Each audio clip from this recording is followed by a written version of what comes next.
The world had gone silent.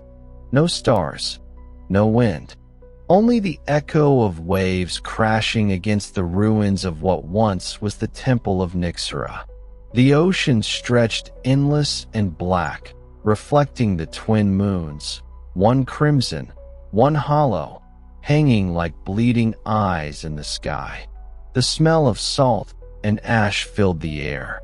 The sea itself seemed afraid to move too loudly, as though it feared to wake something deeper. At the edge of the crater, Dracula stood motionless, his cloak torn, eyes dull gold. He looked out at the horizon. The water was pulsing, not with tides, with breathing. Beside him, the Witcher cleaned his blood-stained blade, the silver gleam flickering in dying moonlight. His voice was low. "It's not over." Dracula didn't look at him. It never is. Far behind them, Anna and Cale tended to what little remained of Astrius, fragments of light still glowing faintly in the sand. His body had dissolved, leaving behind only a star-shaped crystal. Anna held it carefully, whispering through tears, "He burned himself out to save us." Cale, his one eye glowing blue, replied quietly, "Then he'll shine somewhere better. Maybe even for her." The Witcher turned toward them. "We need to leave this coast. The air's wrong, like the world's holding its breath." Dracula finally spoke, voice low and strange. "It's not the world holding its breath." He pointed toward the sea. A shape was rising from the depths, vast, ancient, and glowing faintly red beneath the waves.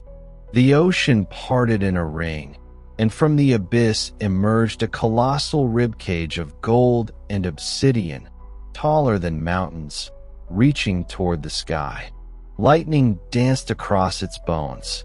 Inside it pulsed a heart, dark as night, beating once every few seconds, each thump shaking the entire horizon. Anna whispered, What is that?" Dracula's face hardened. "The first curse." Cale frowned. "You mean?" "Yes," Dracula interrupted. "The god that made us what we are." Beneath the waves, the massive heart pulsed again, and the sea began to scream. From the depths rose a voice, deep enough to shatter cliffs. "Who wears my curse?" The Witcher stepped forward. "You're talking to it?" Dracula didn't answer. He simply closed his eyes and whispered in an ancient tongue. His veins flared gold, then black. "I am your child," he said, "and your failure." The sea exploded upward. A tidal wall hundreds of meters high rose, carrying within it faces of the drowned, soldiers, kings, monsters, and gods, all howling in agony. The heart inside the ribcage began to beat faster, and a storm formed instantly, crimson lightning swirling around the rising skeleton. Anna and Cale stumbled back. The Witcher grabbed Anna's arm, dragging her toward the ruins. "Move," he barked. Dracula stood unmoving.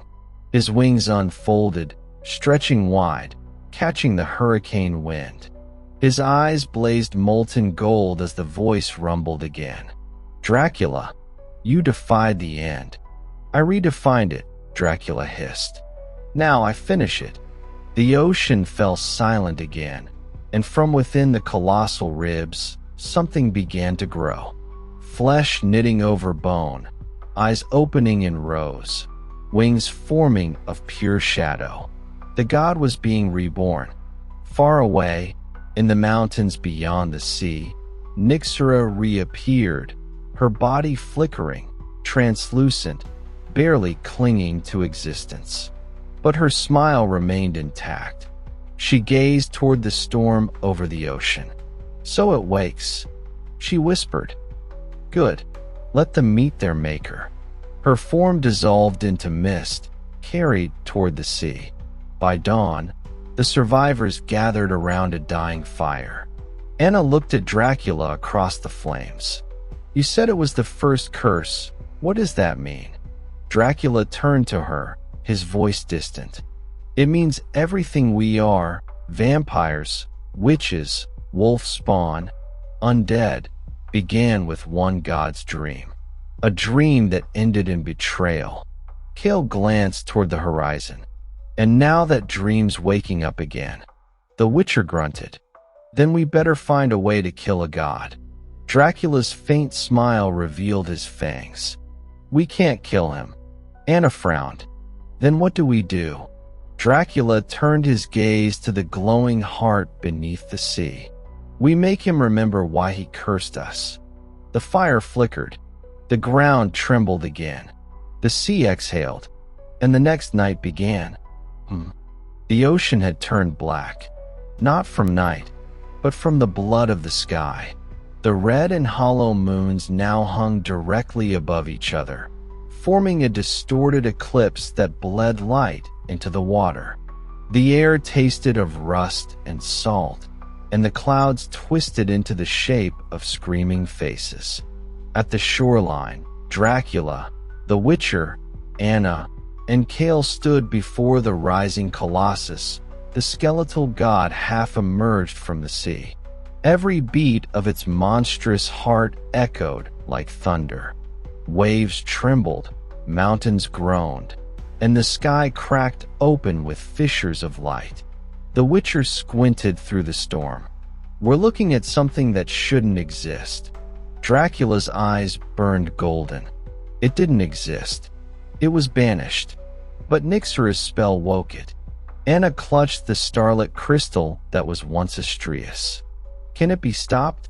Dracula glanced at her. It can be bargained with. Lightning struck the waves, and from within the abyss rose a single, enormous eye, as wide as a temple, black with veins of molten gold. It blinked once, sending a shockwave that flattened the forest behind them. The voice spoke, deep, ancient, and suffocating. Dracula, Witcher, children of my fractured blood. The world forgot my name. Do you dare speak it? The Witcher's grip tightened on his sword. We don't even know it. Dracula stepped forward, his boots sinking into the boiling surf. I do. Anna's eyes widened. You what? Dracula tilted his head, eyes locked on the god's eye. I've known since the first death. Since the night the curse began. He raised his hand and whispered a word in the lost tongue. Zarathul. The sea froze. The wind stopped. The massive eye dilated, recognizing its name, its true identity, for the first time in millennia. The god's voice became a whisper that shook the marrow of the earth. You dare bind my name. Mortal king. Dracula smiled faintly. I'm no mortal. The eye blinked. A tidal wave rose behind it, but before it could crash, Nyxera appeared, standing upon the wave's crest, her translucent form reforming into something solid. Her shadow body glowed from within, and her hair flowed like ink through water. Beautiful, isn't it? She said softly. He remembers you. His children. Dracula's tone was venom. You woke him for yourself. Nyxera's smile deepened. No, my love. I woke him for all of us. The Witcher raised his sword. You're insane. Nyxera turned toward him, her eyes twin eclipses. Am I? Or am I the only one tired of crawling in a god's forgotten grave? The ground split open beneath her. Black tendrils of divine essence poured from the cracks, wrapping around her body. Her voice deepened, merging with the gods. The curse is not a punishment. It is a seed, and it has bloomed. Anna screamed as a tendril shot toward her, but Cale intercepted, slicing it in half. The pieces dissolved into smoke. Dracula shouted over the storm, Nyxera, you can't control him. Her laughter echoed from every direction. Control? No, but I can become what he was. The Witcher cursed under his breath. She's merging with it. Dracula's wings flared wide. He looked at the god's eye, glowing brighter now. "Zarathil, hear me. You gave us your curse. Now take it back."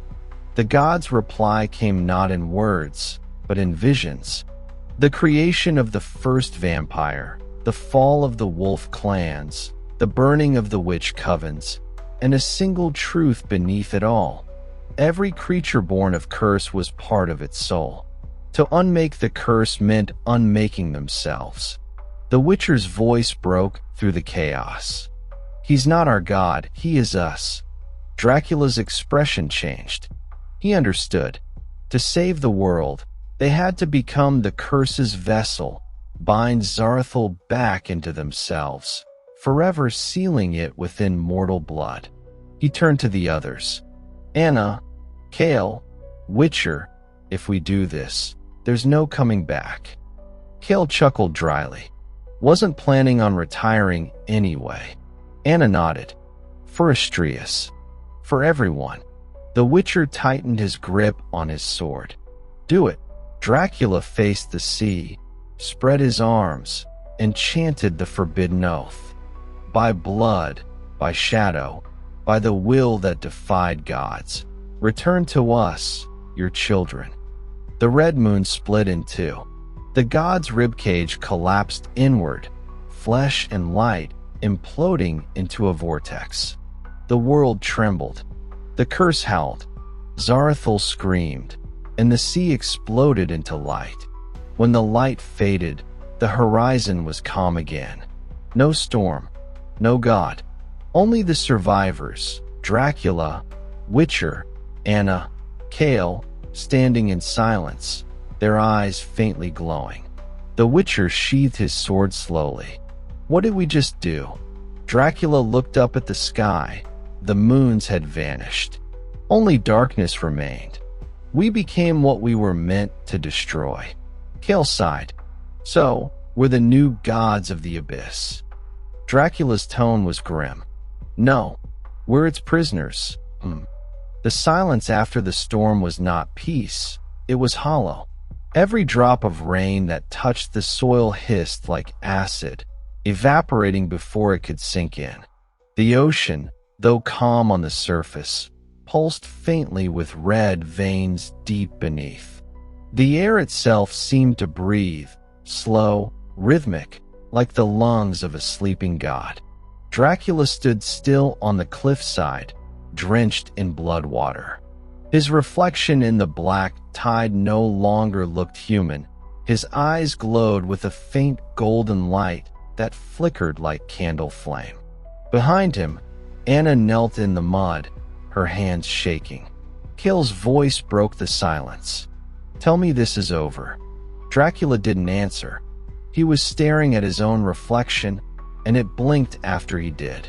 The Witcher noticed. "Something's wrong." Dracula's lips parted slightly, whispering a soundless word. The reflection in the water smiled back, but his real mouth did not.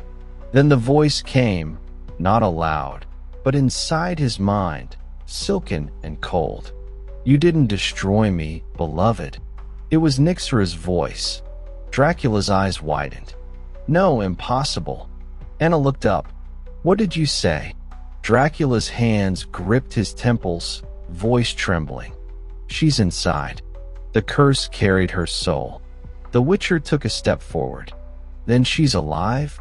Dracula's expression hardened. "Alive isn't the word." The reflection's smile widened until it tore across its own face. From the surface of the water rose shadowed hands, hundreds of them, grasping at their feet, whispering fragments of Nyxra's voice. "You bound the god to yourselves, but I was already part of it. You've trapped me with you." Anna backed away, terror freezing her in place. "She's in all of us?" The Witcher's eyes flashed white. "I feel her too, whispering through my blood." The four of them could hear her now, in unison, across their minds. "You thought you ended the curse. But the curse has no end. It only changes its name." A pulse of dark light erupted from beneath the ground. The forest around them began to move, trees bending, roots crawling like serpents. The earth had become a breathing organism. Cale drew his blade. She's reshaping the world. Dracula stepped forward, staring into the abyss. No, she's awakening it. The abyss wasn't just a god. It was a world below this one. The Witcher frowned. You mean? Yes, Dracula interrupted. A mirror realm. Every shadow here has its reflection there, and now it's leaking through. Anna looked to the sky, where faint red cracks now spread across the clouds, like shattered glass. Beyond them was not space, but another world's light, inverted and sickly. She whispered, trembling, "If it breaks through fully," Dracula finished, "then we'll cease to be real." Night descended again, unnaturally fast. The moons, though gone, left streaks of ghostly aurora across the horizon.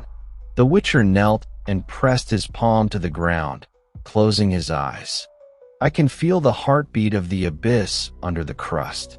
It's not sleeping anymore. Cale turned to Dracula. Then we need to seal it before it wakes completely. Dracula's voice was low. That's impossible now. We are its seal. Anna shook her head. There has to be a way to separate you from it.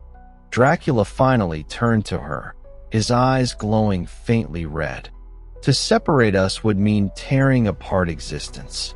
You can't cage infinity twice. The Witcher's jaw clenched. Then what's our move? Before anyone could answer, the ground cracked again, and from the fissures rose shadows in human form, but faceless, each one whispering Nyxura's voice in overlapping echoes. I loved you, Dracula. I loved what you could have been. Now you'll become what you feared most. Dracula raised his hand, forming a ring of blood fire around the group. The shadows recoiled, hissing. He looked at the Witcher and Cale. If she's inside us, there's only one way to stop her. We go into the abyss and face her where she hides. Cale blinked. Inside the curse itself? Dracula nodded. Yes, we descend, not in body, but in soul. Anna's voice broke. You'll die? Dracula's tone was calm, almost peaceful. We already did. The Witcher tightened his grip on his sword. Then we finish it. Together. Dracula stepped to the edge of the cliff and raised the starlit crystal, Astrius's fragment, toward the bleeding sky. Guide us once more, fallen light. The crystal cracked open, releasing a spiral of luminescent smoke that formed a portal between worlds, a doorway of red and gold energy. Through it pulsed a heartbeat, slow, heavy, divine. As the four of them prepared to enter, Nyxura's whisper came again, softer this time. Come, my loves. Come home to me. They stepped through. The world behind them vanished. The world they entered was not dark. It was colorless. No horizon, no sky, no earth. Just an endless blur of floating fragments, pieces of memories, dreams, and forgotten fears, drifting in a vast, liquid void. Dracula took the first step. His boots didn't make a sound. The Witcher followed, sword drawn, though even its silver blade reflected nothing here. Cale and Anna trailed behind, their outlines faint, as though their bodies were beginning to fade. Where are we? Anna whispered. Dracula's voice echoed unnaturally slow, as though time itself had to remember how to carry sound. The abyss between life and nothingness, where gods come to forget themselves. Cale looked around, eyes wide. Feels like walking through someone's dream. Dracula corrected softly. Through our dream. A glimmer flickered in the distance, not light, but movement. They turned to see Astrius, or rather, his astral echo, a transparent figure made of starlight, smiling faintly. You returned. His voice hummed, melodic but hollow. The curse called you back. Dracula stepped closer. We need to find Nyxera. Astrius's expression changed, sorrowful. She has no shape now. She's become the abyss itself. Every step you take, every thought you recall, she hears it. She is it. The Witcher clenched his jaw. Then we fight her everywhere. Astrius shook his head. You can't fight infinity with a sword. You must surrender what you fear to lose most. The Witcher frowned. And what's that supposed to mean? Identity, Astrius replied. In this place, your name, your past, your love, they are weights. If you hold them too tightly, she will use them to break you. Kale laughed nervously. So we're supposed to forget who we are? Dracula's gaze stayed cold. Maybe that's what she wants, to make us like her. The air began to ripple, turning liquid. The scene shifted. The void dissolved into a haunting replica of their own memories. Anna gasped. They were now standing in the cursed village again. But this time everything was reversed. Buildings upside down. Faces of villagers hanging like shadows from the clouds. Children's laughter echoed from beneath the ground. The Witcher whispered, "This isn't real." Dracula's tone hardened. "It's real enough to kill you." They moved carefully through the inverted streets. Every door they passed whispered a different moment of their lives. Regrets, betrayals, half-forgotten hopes. Anna heard her mother's voice. The Witcher heard screams from his first hunt. Kale heard the sea calling him home. And Dracula heard Nyxera. "You wanted eternity, my love. I gave it to you." Her whispers circled him like smoke. He turned, and she stood there. Not as the shadowed queen she'd once been, but as a pale vision of light and blood. Her body shimmered between beauty and decay. Eyes like twin galaxies stared into him. "Dracula," she said softly, "do you know what we've become?" He froze, torn between rage and grief. "You became the monster I tried to destroy." She smiled gently. "And you became the god I tried to love." Before he could respond, the Witcher lunged forward, but his blade passed through her as if through fog. She looked at him, almost pitying. "Even you, Witcher, you hunt monsters, never realizing you are one." The Witcher's reflection split into two versions, one human, one feral, each moving on its own.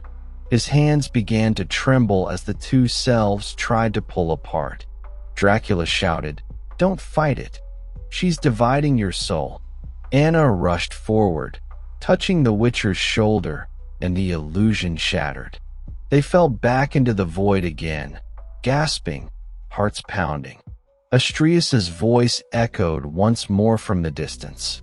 "You've taken the first step to see yourselves as she does." Kale wiped sweat from his brow.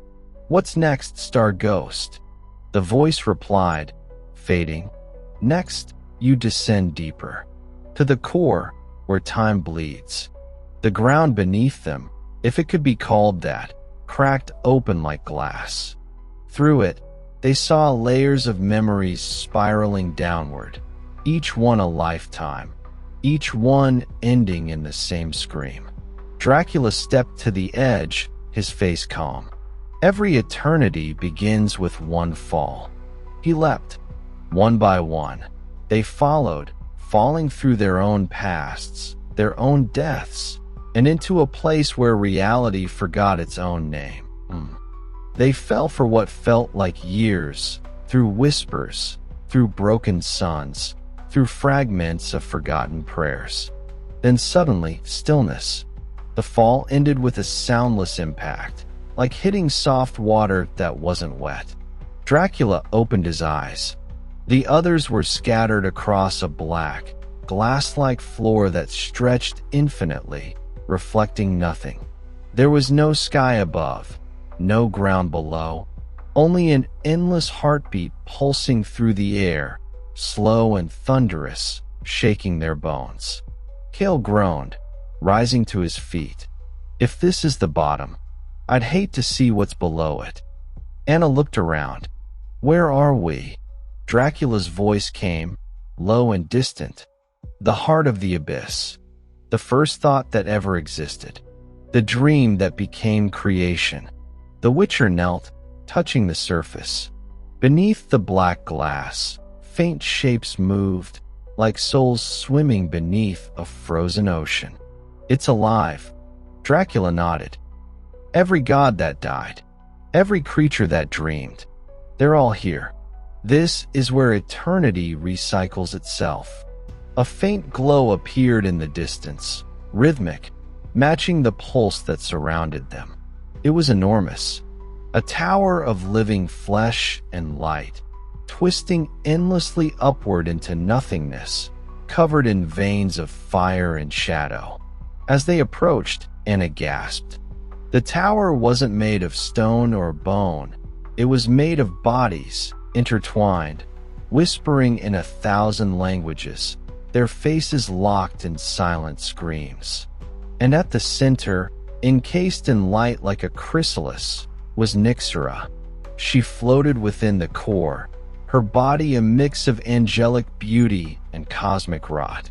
Her hair drifted like smoke, her eyes closed, her pulse beating in sync with the world itself.